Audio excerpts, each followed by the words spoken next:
Hi everybody, Dacob here. Welcome back to the Fashion Bunker. I am dressed for the occasion. Actually, well, all in black, a little bit of white and silver, which is not really what we're going to see on the Gucci runway because Alessandro Michele's Gucci is all about colors, colors, colors. But I feel dark right now. So this is what we're going to do. This is, by the way, the only piece of Alessandro Michele era Gucci that I own, that I have purchased. Took me a long time. I was hunting them down, thinking about it, and I really, really like these. But anyway, I'm wearing them, so in honor of Mr. Michele. And what we are about to see complies with the guidelines of fair use with YouTube. And the video we are about to see comes directly from Gucci's own YouTube channel. So now that we got the legal out of the way, let me move to the side. Very professional. I got my guzzle going. I did everything, guys, to be in a good mood for this.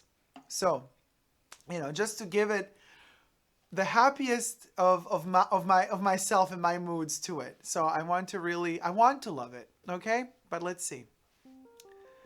We're going to play it on first for you to see, and then we're going to play it again. This is the short video that Gucci has on their YouTube channel. It's a 1-minute edit of the show. These are the highlights, but I agree with the highlights, so it's fine for our purposes here. Yes, snake, fanny bag on the back, velvety, we got horns, the fawn, the marble fawn. We got chameleons, we got a little bit of Game of Thrones going on there, Hollywood glamour, and we got heads chopped off, and yet heads on the models' backs as well. Ziggy Stardust inspirations, punk reminiscent. Oh, this is interesting. Then we got these, well, clothes bags, not body bags. Oh, there he is, Alessandro Michele. Okay. All right, so this was the 1-minute video that Gucci shows us as their, I guess the decision that they made to show these particular highlights. First and foremost, what we see, I guess now we could go into the dissection. Let's dissect the video. Let's play and stop immediately right there. Now, what we see here, the scenario, the setup. What is the setup? Alrighty. I'm gonna take the glasses off now. Hello, everybody. Because I need to see in detail everything that's going on the screen. We're in some sort of operating room, which, what does this tell us? Now, I'm going to overanalyze it. Maybe Michele's team didn't really see anything there, but to me, it seems like, okay, we're so exposed to everything. Social media to me nowadays is literally overpopulated with information. Most of it is copy and paste. There's not a lot of content creators, really. Usually people just copy and paste them. But everybody's battling for the space in your mind to occupy that particular space in your mind, to keep your attention. That's why we always say with social media, you got to keep feeding the monster. You got to keep creating new content to keep the people actively engaged with you, meaning you're battling literally for this memory pattern, mental space of somebody's head all the time. Because the second you stop producing, that space becomes free in somebody's mind, and another brand, another company, another influencer, whatever have you, is going to occupy that space because they're already waiting in line to occupy that space. We are in some sort of operation room, hospital, where this dissection of the brain is happening in terms of social media. And why social media? Because social media is loving Alessandro Michele's Gucci. And mind you, I'm saying Alessandro Michele's Gucci and not Gucci because this to me is not Gucci. This is Alessandro Michele's vision of Gucci, which is totally, it's fine. But this operation room, which we have here, and the colorways are very aseptic, clinical, obviously, shows us that either we're going to witness a Frankenstein scenario where bits and pieces of different epochs, influences, styles, and models are being sewn together to create these Frankenstein monsters, or, but you know, as we're used to from the past, from Alessandro Michele's Gucci, a mix and a clash of all sorts of periods, pop influences, different years, decades, epochs, all clashing together. They are like kind of Frankenstein-y, patched together. So that could be the meaning of this. It also could, well, no, not also. I think it has to do with this Frankenstein-y kind of playing. And we're going to see this Frankenstein-y effect. The first model here, we could play and see her carrying her own head. Yeah, we could pause somewhere. Yeah, there you go. So you have her head and her head. Well, we can't see both at the same time, but you can imagine that. So I read somewhere that Alessandro Michele contacted, after watching some movie that had special effects, this special effects house or maison or company from Rome that produces these silicone heads, that produces, you know, all sorts of props for movies, and he asked them to, or whatever, they hired them, or I don't know what the terms were, but he got them to make for the show a couple of kind of heads of a couple of models. They also made the snake we're going to see, the little chameleon, and the baby kind of fetus dragon-y concoction that we're going to see, and probably some other pieces as well. So this is what basically the article that I read said. Okay, he saw a movie, he liked it, he liked what was in it, so he went to contact these people, and then he said, make these things for me, and then they did that. So like, wow, great inspiration. But anyway, so what we have here is the first example of, okay, this head is kind of an accessory, like carrying your own head around in case you were to lose one. Now you have a second one. Hopefully the second one is cleverer than the first one, because the first one decided to wear that. Now, de gustibus non est disputandum. We know that we're not, you know, the taste, like it's not to be debated upon taste, as they say in Latin, but to each his own, to each her own. That's totally fine. Everything's debatable. A lot of you don't like ever what I wear. That's fine. If the entire fashion show were this type of style, I would say, okay, that's the style he's going for. But he switches it up. Let's play the next look. So we have that pause there, like her, this little lady with the New York Yankees or New York, I don't know, attached to her serious looking jacket, and then you have those kind of early 80s, late 70s glasses, and the makeup is very, very, you know, diaphanous. Is that even a word in English? And then you got that pony, and everything is so fresh and beyond, you know, modern. Has nothing to do with the look from before, and it's not going to have anything to do with the more historic looks that are literally copied from Vivienne Westwood. So we're having this huge mix, you know, it's like putting everything in a blender and then just blending it all together, and then like seeing what sort of monstrosities come out. Taken singularly, and I've said this in other videos of mine, his pieces work, but it's the kind of combination of everything together that's a problem. The most runway editorial pieces usually won't get worn. What people end up buying most are the more basic stuff, pieces that have either more bold double G Gucci prints, but it's the track tops, the track pants, the sweaters, the sweatshirts, and the t-shirts. Like that's what goes, you know, and they're those slim skinny loafers, which I can't. But so this is already quite different from the first look. Let's move to the next one.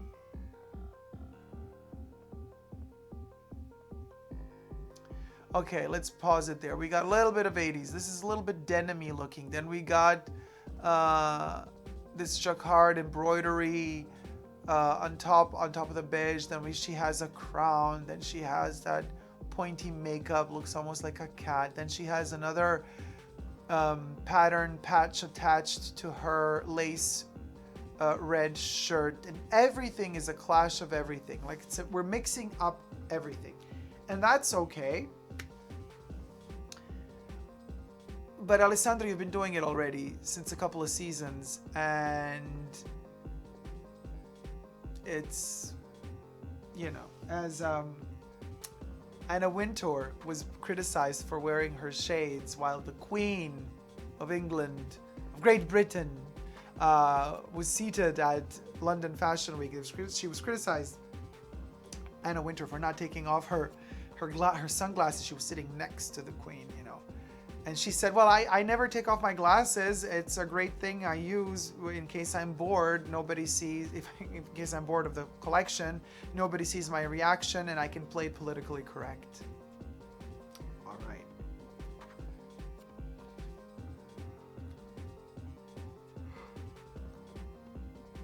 Okay, moving on.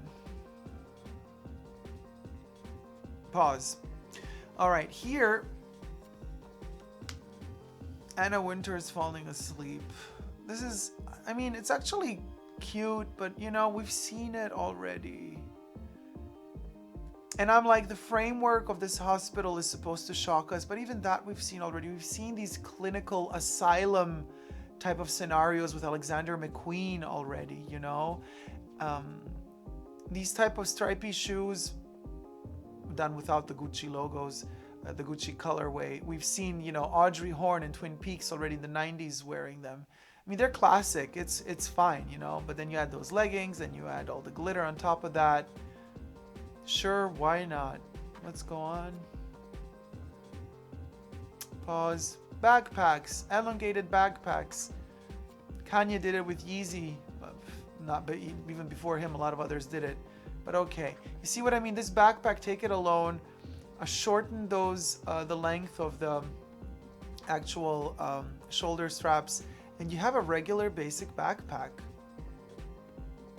Yeah, with a little bit of an old school kind of pattern on it. And then you can take that little beanie hat alone, you know, and combine it with some denim and jeans, and it's just going to look normal. But it's like, and again, as I always say, Alessandro Michele is a stylist more than a designer. He's styling stuff. This is all Instagram ready, but not more than that. Moving on. Okay, stop. Okay. Yes, so this, I have also here on my iPad a close-up of these sneakers. These are like kind of trekking type of sneakers that have these straps wrapped all around them with, they're bedazzled with costume jewelry and fake jewels, I would presume, not real ones. It's for this elite class of just abundance. Like, we're losing completely taste and we're just overdoing it. Everything is oversaturated and there's no sense of proportion. There's like also absence of caring for proportion. You don't even care for it anymore. It's just more is more, but not in the good way Dolly Parton would say more is more. It's just more is more in terms of just fill it.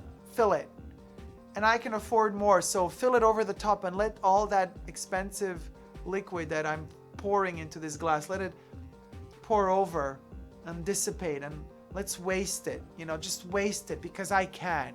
But what's the reason behind it? No reason, I just can, so I do. That's what this makes me feel. Moving on. Okay, pause. Yeah, okay. Yeah, that little lady there with the scarf. It's like a mix also of cultures, religions, could be anything. It's meant to provoke because, I mean, you buy that scarf, that silk carré, and you could, you know, put it on your head the way you want to. But again, he's styling it this way to make it look more provocative than it actually is.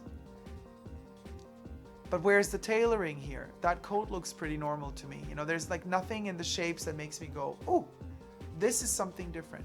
Let's move on. Yeah, whatever, shorts and jacket. I mean, this, you know, basic. Pause there. We got the snake. That's a silicone snake, just like the head was made out of this, from the same company that made the model heads. I think 3 models had their heads done. We're also going to see fake eyes, like a third eye on the model's head. That's also made by the same special effects company based in Rome. Here the patterns. We have this clash. We have this, you can see a little bit of the the necklace going out there. We got the yellows and the blues, and we got the jacket with a little bit of blue and red and black, and then we got the skirt or the dress with red and black. And what you don't really see here is that belt buckle. Almost looks like a security belt, like a safety belt in a car. And then you got on her sleeve, you got those letters, which is kind of very varsity, very college. So you got, again, a clash of everything. Just put it all together. It looks, I can envision this creative person in the atelier being like, oh yes, I can put that there, and this could look really good. Oh, wait, let me just like try this. Oh yeah, that looks really good there. What do you think? And then all the minions around said, yes, it's amazing. And you go, okay, great, let's sell it. Moving on. Yeah, okay, pause. So this backpack, bum bag, fanny bag, backpack concoction, I don't see how practical it could be, because how do you twist it to reach to it when you need something from it? But you do, on the other hand, make it very easy for thieves to kind of just, you know, unzip the back and take out of it whatever they want without you even noticing. So that, like, practicality, 0. Aesthetics, yeah, I can see some, you know, trying to create something new in terms of how to hold a fanny bag in the back, but it's just, again, show, and the substance is lacking for me. All those prints and patterns, I've seen them executed, even if they're embroidery, executed much better for Vivienne Westwood already in the past, so this doesn't tell me anything. Okay, moving on.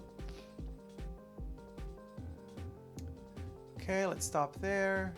Move back a little. We have her, you know, again, the provocation is all in that beanie hat, balaclava, whatever you want to call it. And then we see the breasts underneath. We have that sheer shirt, and then kind of denim-y looking skirt, dress,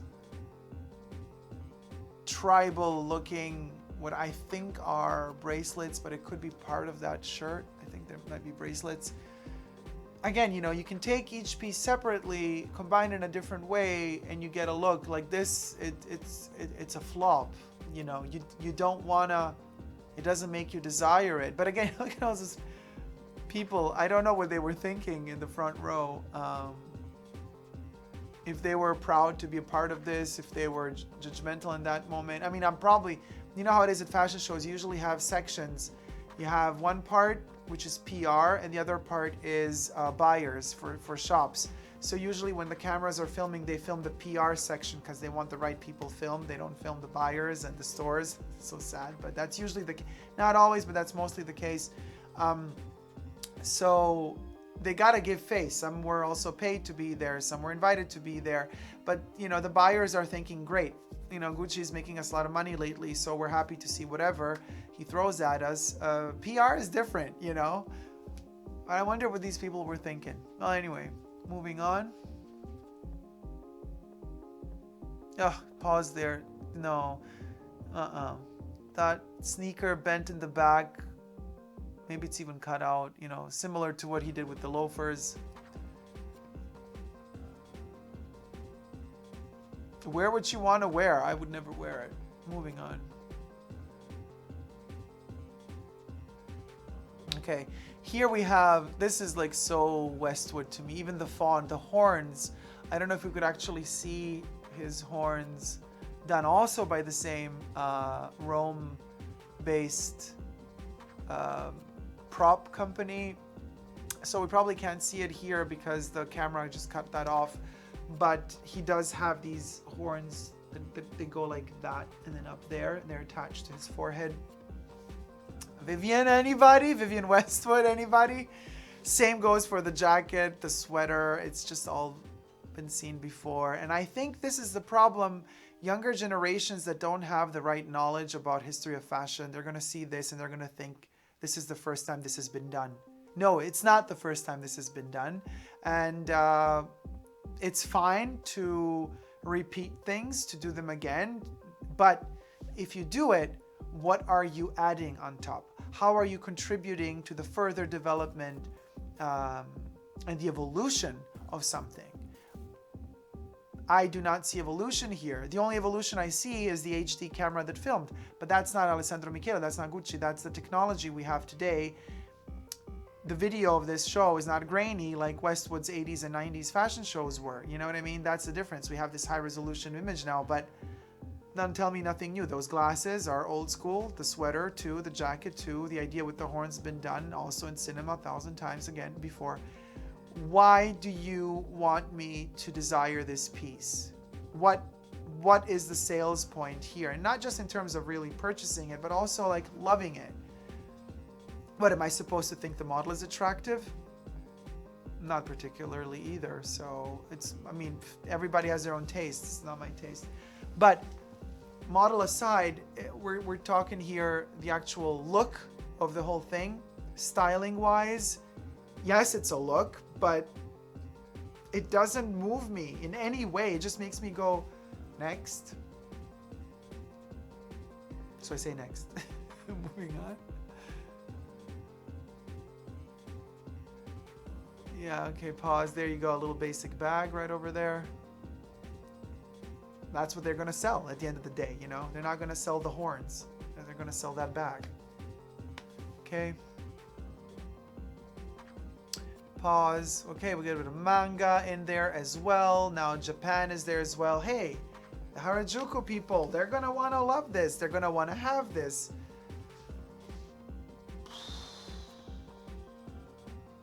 Okay, you're adding yet another layer. Why?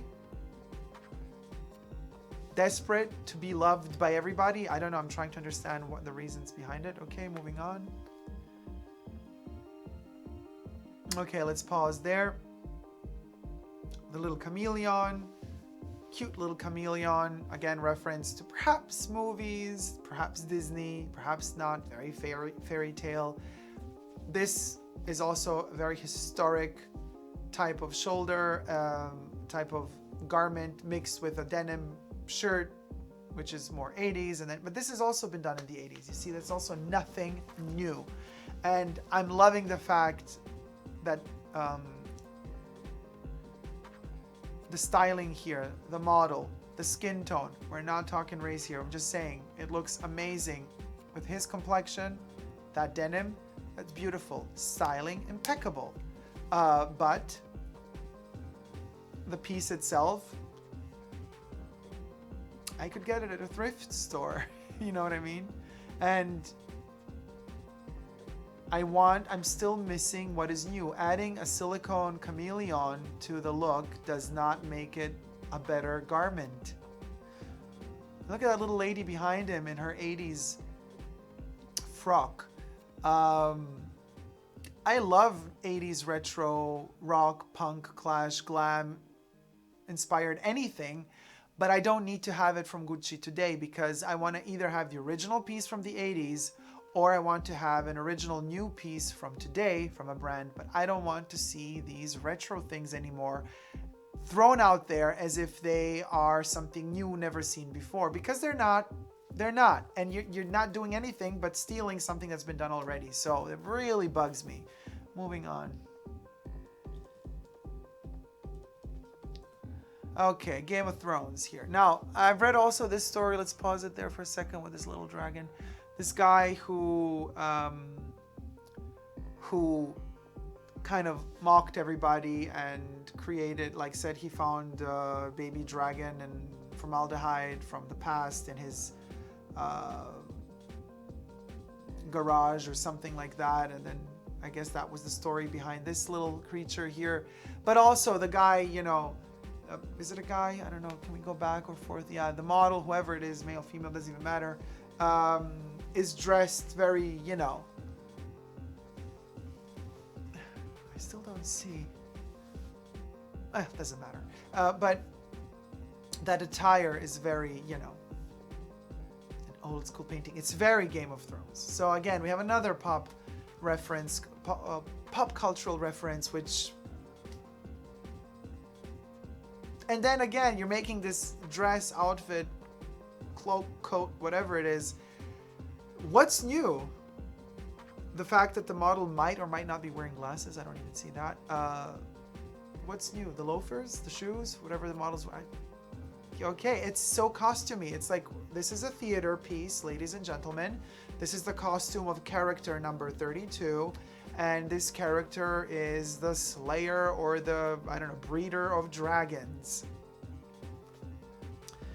But wearing that out and about, you're gonna turn into a victim of fashion, a fashion victim, a tool. And I don't want to be a tool. You know, I like ridiculous. I like kitsch. I like when things go over the top. I'm a huge fan of John Waters. I learned from the best, and he, you know, he does say it takes a lot of good taste to create trash.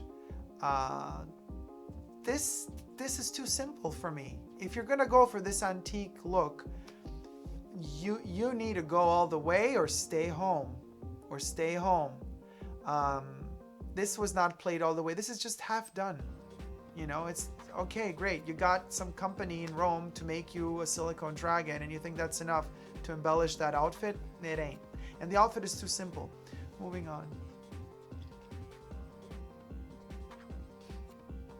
Okay, this is actually fun.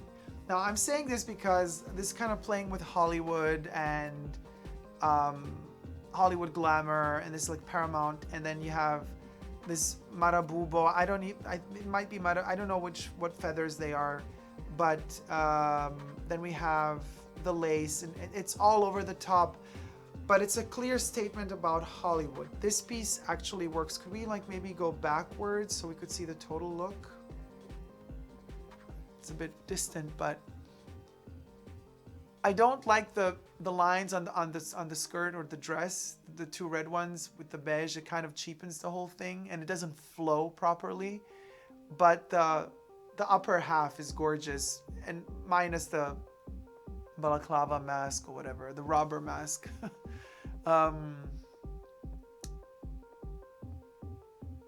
Yeah, it's a pity because again, it goes into this anti-chic direction. Like, I don't need to be chic, so I'm going to be trashy, but I'm going to be red carpet and I'm going to win an Oscar with it. No, it's either or. Because you can't,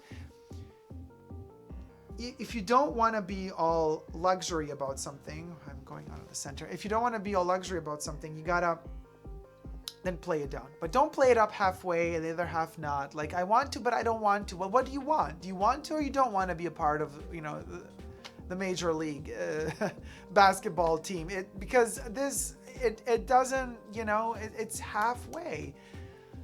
Oh, Michele, what are you doing to me? Okay.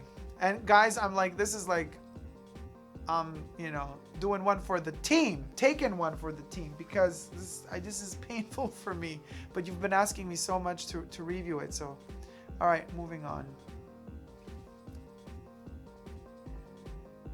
Those sunglasses, no go. Okay, yeah, sunglasses. We don't see. Doesn't matter. Okay, then we have here. This is Padme from Star Wars, Princess Amidala in her worst days. This is Princess Amidala basically after waking up and just saying, it's kind of cold today. I might wear my blue furs while I drink my tea. I don't know. I mean, again, it's styling, it's theatrical. Yes, it's photogenic. Yes, it's editorial. No, I don't want to have any one of those pieces. And you know me, if I like something, I buy it. I archive stuff that I deem credible. And again, I'm a huge Westwood fan, huge John Galliano fan, huge Alexander McQueen fan. There's a bit of everything in there. But I don't see Alessandro Michele there. I don't see Gucci there. I just see bits and bobs from other designers and other brands. And if that's his style, okay, then so be it. But it's just like, to me, it's not enough. Moving on. I think it's over now. This was the last look. Oh, no. Okay, here we go. Another head. And also, okay, so again, the critical analysis that I made at the beginning about like social media platforms, brands battling for space in our head. And then you could carry a second head with you as an accessory just to have another opinion, or to have even more space and more capacity, to have even more of that other branding inside of you. But other than that, again, it's for show, you know, and it doesn't take me anywhere. It doesn't make me dream. It doesn't make me want to live this dream. It kicks me out of, if there ever even was a dream, it just kicks me out completely, because it makes me feel like this is very, very amateur. It's very amateur. Yes, the head is done impeccably. I'm not saying that you guys from Rome who did this, you did a great job. You were told to make a copy of the head of the model, and you did a wonderful job. That's not amateur. What is amateur is the gesture. It's the intention behind all of this. It's like a kid finally comes to power and to money and experiments with all ideas this kid had for all this time, but the kid hasn't learned yet to put things together. Editing also, you know, like to edit stuff out. This is too much. And also, most of the people invited there, they're not going to dare say anything negative about it, because they were invited, you know. They got to say something positive about it. And this is, again, you know, the authenticity and the truthfulness of opinions. You can't really trust people. You don't even have to trust me, you know, because whatever. But I've dealt so many times with, not with those people in the front row, but with so many of those clowns that get invited to the shows and PR wise, and then they, you know, oh my God, it's amazing. I love everything you do. Where's the freebie? Moving on. Yeah, okay. You see, great choice of model. She is gorgeous. She's full of pride. She's so beautiful. But even she cannot save this concoction. That coat is like a cape coat. Again, something very Westwood from many years ago. All those patterns, that is very Tirol meets Bernhard Wilhelm. Remember Bernhard Wilhelm? I mean, he's still there, but he's not that active anymore, unfortunately. But I loved him before he sold his brand to a Japanese company, and then he became a bit lazy with production. He also stopped evolving in a way, unfortunately. All right, well, she's gorgeous, but that tacky stuff she got on her head, I'm like, it looks very amateur. Anna Wintour, amateur. Ooh, shade. Okay, moving on. Okay, here we got our David Bowie, Ziggy Stardust. With those, the shoes are interesting. Sure, why not? Seen it also before, but it's an interesting kind of punk addition to the higher sole, and then they're still pointy, but then they go inwards almost like a boat. They're okay. They're doable. I love the color. That green is beautiful. Model is gorgeous, very androgynous, very alien. It's all good, but do we want that dress? Let's see the dress. Is it a dress? Again, very costumey. No, it's too much. Okay, moving on.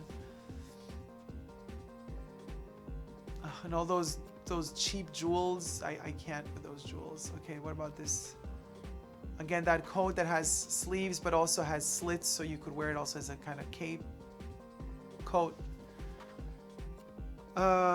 Is there a total look of this one? No.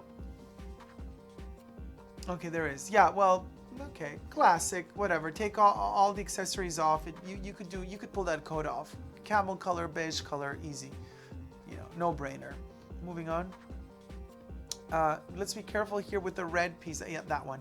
This is actually a piece I really love, historically speaking. Perhaps not the most accurate, but it gives that velvet, at least I think it's velvet,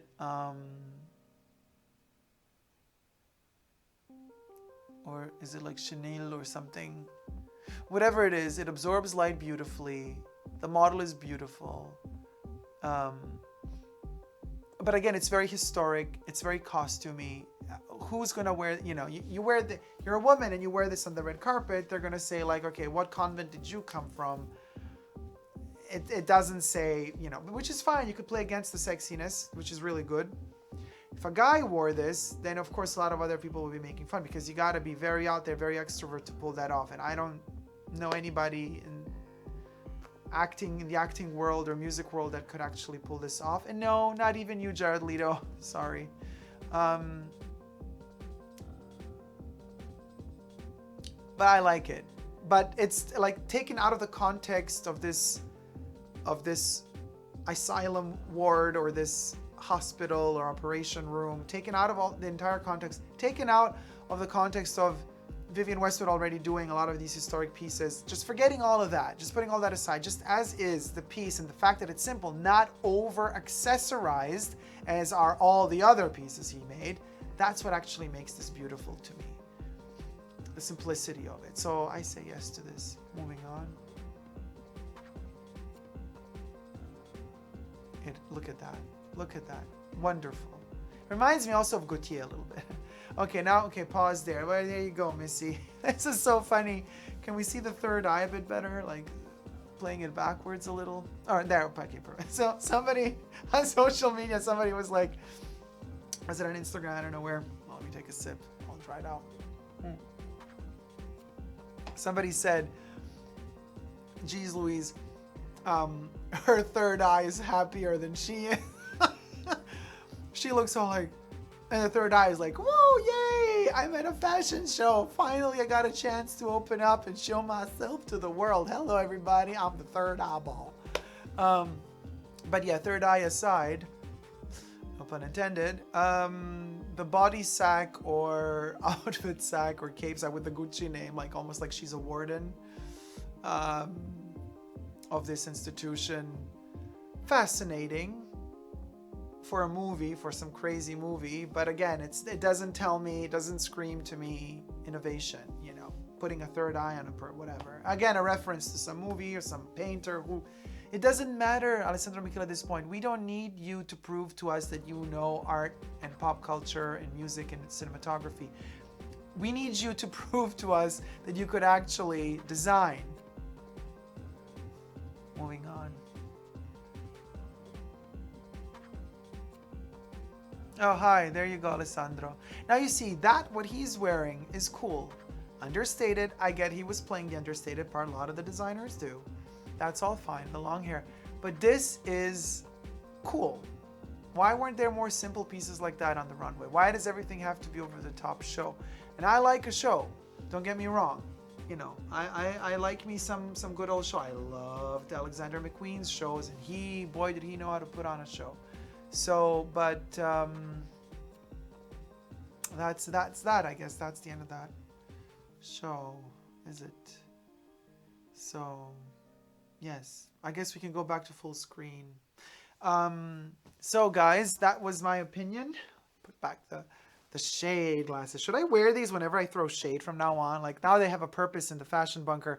Not only did I get them for the archive, for archiving exceptional sunglasses, because I do believe this design is really special. And the double G's, yes, they're huge, but they also represent the thin times, the poor times we live in, where we pay a lot of money to promote brand. We pay them to wear their logos. Just think about that, how perverted that whole system is. You pay a lot of money to promote a brand. And it should be the other way around, actually. But then it's all a status symbol. Then you show to the world that you're worth something because you can afford something. We are such tools of marketing, brand marketing. It's incredible. But anyway, so this is my opinion on the show. It was an interesting show to watch. As a show in itself, it was okay. A little bit too simple in its way, you know, nothing we haven't seen before in terms of shocking me or whatever. But I still see no evolution throughout every season he does. I don't see why this is any different from what he did in the past. Shade glasses off. The library is closed. Thank you guys so much for watching. I hope you like this video. If you have, please do thumb it up and let me know what your opinions are on this collection, Fall Winter 18 Gucci, in the comment section down below. If you haven't yet but do wish to, please consider subscribing to my channel here on YouTube. I'm also on Instagram, Facebook, and Twitter. So guys, as long as you're true to yourself to what you love and not love. Don't let yourself get influenced by your parents, by whatever is trying to tell you what is right and not right. Just think for your own selves. If you like this, you like this. That's fine too. If you don't like it, you don't like it. That's also okay. It's okay to have your opinion, as long as you never give up on love. Love you guys. See you soon. Take care. Bye. Mwah.